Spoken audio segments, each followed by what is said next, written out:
9 വയസ്സുകാരിയെ പീഡിപ്പിച്ച കേസിൽ രണ്ടാനച്ഛന് 80 വർഷം കഠിന തടവും 2 ലക്ഷം രൂപയും. അതിന് കൂട്ടുനിന്ന സ്വന്തം അമ്മയുണ്ട്. ആ അമ്മക്ക് 3 വർഷം തടവും 1 ലക്ഷം രൂപയും. എന്തല്ലേ?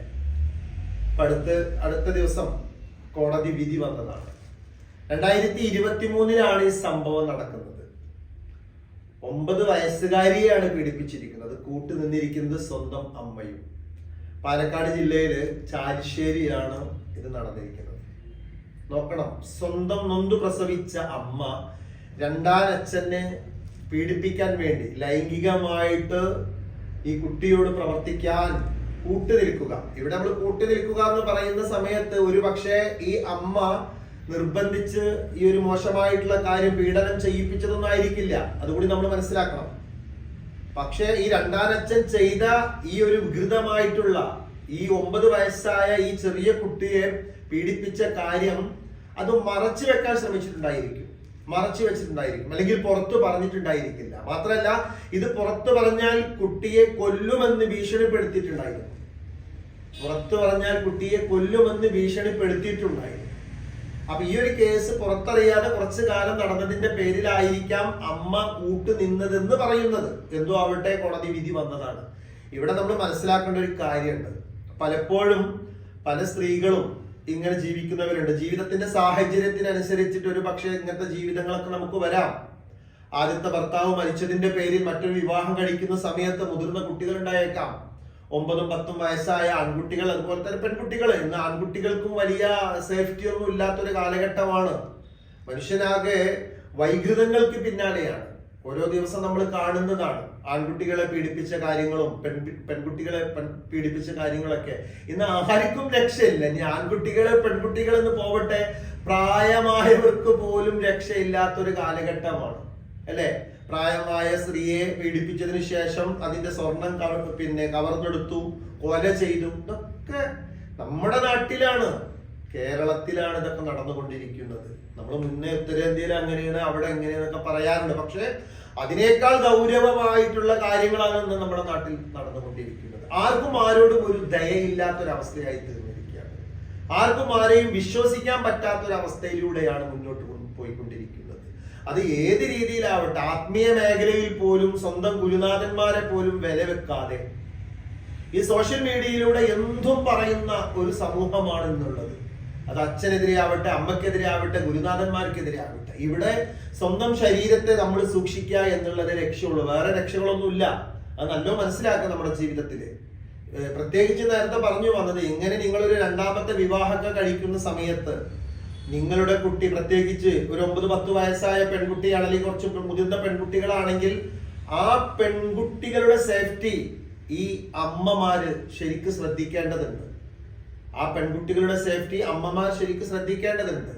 അങ്ങനെ ശ്രദ്ധിച്ചിട്ടില്ല എങ്കിൽ ഇതുപോലുള്ള ഒരുപാട് അപകടകരമായിട്ടുള്ള കാര്യങ്ങൾ സംഭവിക്കും. അതിന് യാതൊരു സംശയവും വേണ്ട. പലപ്പോഴും മദ്യത്തിന്റെ ലഹരിയിലായിരിക്കാം, അതല്ലെങ്കിൽ പേടിക്കാൻ ആരും ഇല്ലാത്തതിന്റെ പേരിലായിരിക്കാം. പല കുടുംബങ്ങളും ഇത് മറച്ചു വെക്കുകയാണ്. ഇവിടെ സ്വന്തം അച്ഛൻ എത്രയോ മക്കളെ പീഡിപ്പിച്ച സംഭവങ്ങൾ ഉണ്ടായിട്ടുണ്ട്, അല്ലേ? അതുപോലെ തന്നെ അയൽവാസി, സഹോദരങ്ങള്, ഇങ്ങനെ നമ്മുടെ നാട്ടിൽ പല രീതിയിലുള്ള പീഡനങ്ങളാണ് നടന്നുകൊണ്ടിരിക്കുന്നത്. എന്ത് തന്നെയാണെങ്കിലും ഇത്രയും രീതിയിലുള്ള പീഡനങ്ങളെ ഒഴിവാക്കാൻ പ്രത്യേകിച്ച് അമ്മമാര് അത് സേഫ്റ്റി ആക്കുക. അത്രയും കാര്യങ്ങൾ അനാവശ്യമായിട്ട്, പലപ്പോഴും വാടക വീട്ടിലൊക്കെ ജീവിക്കുന്ന സമയത്ത് അനാവശ്യമായിട്ട് പല ആളുകളുമായിട്ട് ബന്ധങ്ങൾ സ്ഥാപിച്ചിട്ട് ഫ്രണ്ട്ഷിപ്പിന്റെ പേരിൽ നമ്മുടെ വീട്ടിന്റെ ഉള്ളിലേക്കൊക്കെ കയറി വരുന്ന സമയത്ത്, ഇന്നത്തെ കാലഘട്ടമാണ്, നല്ല സൂക്ഷിക്കണം. ഈ വരുന്നവന്റെ ലക്ഷ്യം എന്തെന്നറിയില്ല. നമ്മുടെ 10, 11, 12 വയസ്സാകുന്ന പെൺകുട്ടികൾ നമ്മുടെ വീട്ടിലുണ്ടെങ്കിൽ 8 പൊട്ടും തിരിയാത്ത മക്കളാണ്. അവർ ഏത് രീതിയിൽ പ്രതികരിക്കും എന്നറിയില്ല. പല രീതിയിൽ പല ബന്ധങ്ങളും കാര്യങ്ങളൊക്കെ ഇഷ്ടത്തിൽ നടക്കുന്നതൊക്കെ ഉണ്ട്. അവിടെയല്ല ചർച്ച. ഇവിടെ നമ്മുടെ കുട്ടികളെ കഴുകന്റെ കണ്ണുകളോട് കൂടിയിട്ട് നോക്കുന്ന പല ബന്ധങ്ങൾ, അനാവശ്യമായിട്ടുള്ള ആരെയും കുടുംബത്തിന്റെ ഉള്ളിലേക്ക് ഒരു പരിധിയിൽ കൂടുതൽ അടുപ്പിക്കാതിരിക്കുക. എവിടുന്നെങ്കിലും കിട്ടുന്ന ചില ഫ്രണ്ട്ഷിപ്പുകളുണ്ട്. ആ ഫ്രണ്ട്ഷിപ്പുകളുടെ പേരിൽ കുടുംബത്തിലേക്ക് കടുപ്പിച്ചു കഴിഞ്ഞാലും അതേപോലെ തന്നെ രണ്ടാം അച്ഛൻ ഒരു പരിധിയിൽ കൂടുതൽ ഇതുപോലുള്ള സ്വാതന്ത്ര്യങ്ങൾ അല്ലെങ്കിൽ കുട്ടികളെ പീഡിപ്പിക്കാനുള്ള അവസ്ഥ പലപ്പോഴും ഇങ്ങനെ വിവാഹം കഴിഞ്ഞ രണ്ടാമത്തൊരു പുരുഷനുമായിട്ട് വിവാഹം കഴിഞ്ഞ് ജീവിക്കുന്ന സ്ത്രീകളൊക്കെ ആദ്യത്തേതിലുള്ള കുഞ്ഞുങ്ങളെ നന്നായിട്ട് മർദ്ദിക്കുന്നതായിട്ടും അതുപോലെ തന്നെ വളരെ ക്രൂരമായിട്ട് പെരുമാറിയ സംഭവങ്ങളുണ്ട്. അതൊക്കെ പിന്നീട് വലിയ ദുരന്തങ്ങളിലേക്ക് പോകുമെന്ന് ഈ രീതിയിൽ ജീവിക്കുന്ന അമ്മമാരെ ഓർമ്മപ്പെടുത്തണം. നമ്മളെ സൂക്ഷിക്കുക, നമ്മുടെ മക്കളെ സൂക്ഷിക്കുക, അവസ്ഥകൾ സൂക്ഷിക്കുക. പിന്നെ സോഷ്യൽ മീഡിയ തരംഗമാണ്. ഇവിടെ പലപ്പോഴും പല അഴിഞ്ഞാട്ടങ്ങളാണ് നടക്കുന്നത്.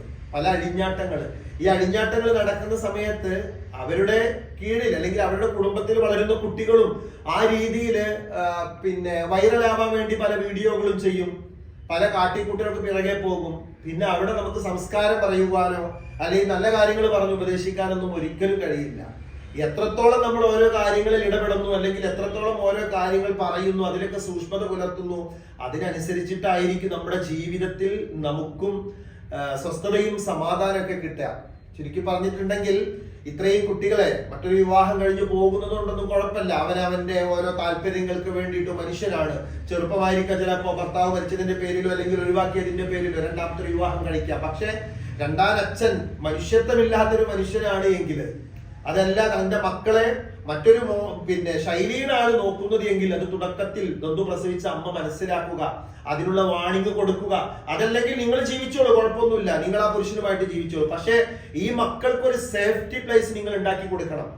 അത് ഉണ്ടാക്കി കൊടുത്തിട്ടില്ല എങ്കിൽ ഇതുപോലുള്ള കേസുകൾ വരും. ഇപ്പൊ 80 വർഷമാണ് കഠിന തടവ് അദ്ദേഹത്തിന് വിധിച്ചിരിക്കുന്നത്. 2 ലക്ഷം രൂപ പിഴയും അതിന് കൂട്ടുനിന്നെന്ന് പറഞ്ഞുകൊണ്ട് ആ അമ്മക്ക് 3 വർഷത്തെ തടവും 1 ലക്ഷം രൂപ പിഴയും. ഇത്രയും വാർത്തകളൊക്കെ നമ്മുടെ മുന്നിലേക്ക് വരുന്ന സമയത്ത് നമ്മുടെ ഓരോരുത്തരുടെയും വ്യക്തി ജീവിതത്തിൽ അതല്ലെങ്കിൽ നമ്മുടെ ഓരോ മേഖലയിലും ശ്രദ്ധിച്ചാൽ നന്നായിരിക്കും. നമ്മുടെ മക്കളുടെ കാര്യം നമ്മൾ തന്നെയാണ് ശ്രദ്ധിക്കേണ്ടത്. ഒരു പരിധിയിൽ കൂടുതൽ മക്കളെ ഒരു മേഖലയിലും അഴിഞ്ഞാട്ടത്തിനോ അല്ലെങ്കിൽ ഒരു മേഖലയിലും തുറന്നു വിടുകയോ ചെയ്താൽ, സേഫ്റ്റി ഇല്ലാതെ സംരക്ഷണമില്ലാതെ തുറന്നു വിട്ട് കഴിഞ്ഞാൽ പ്രത്യേകിച്ച് മക്കളും ശ്രദ്ധിക്കുക. ഇന്നത്തെ കാലഘട്ടമാണ്, അപകടങ്ങൾ കൂടെ പതിയിരിക്കുന്നു. ഒരു പുരുഷനെ സംബന്ധിച്ചിടത്തോളം ഒരു നഷ്ടവും വരുന്നില്ല.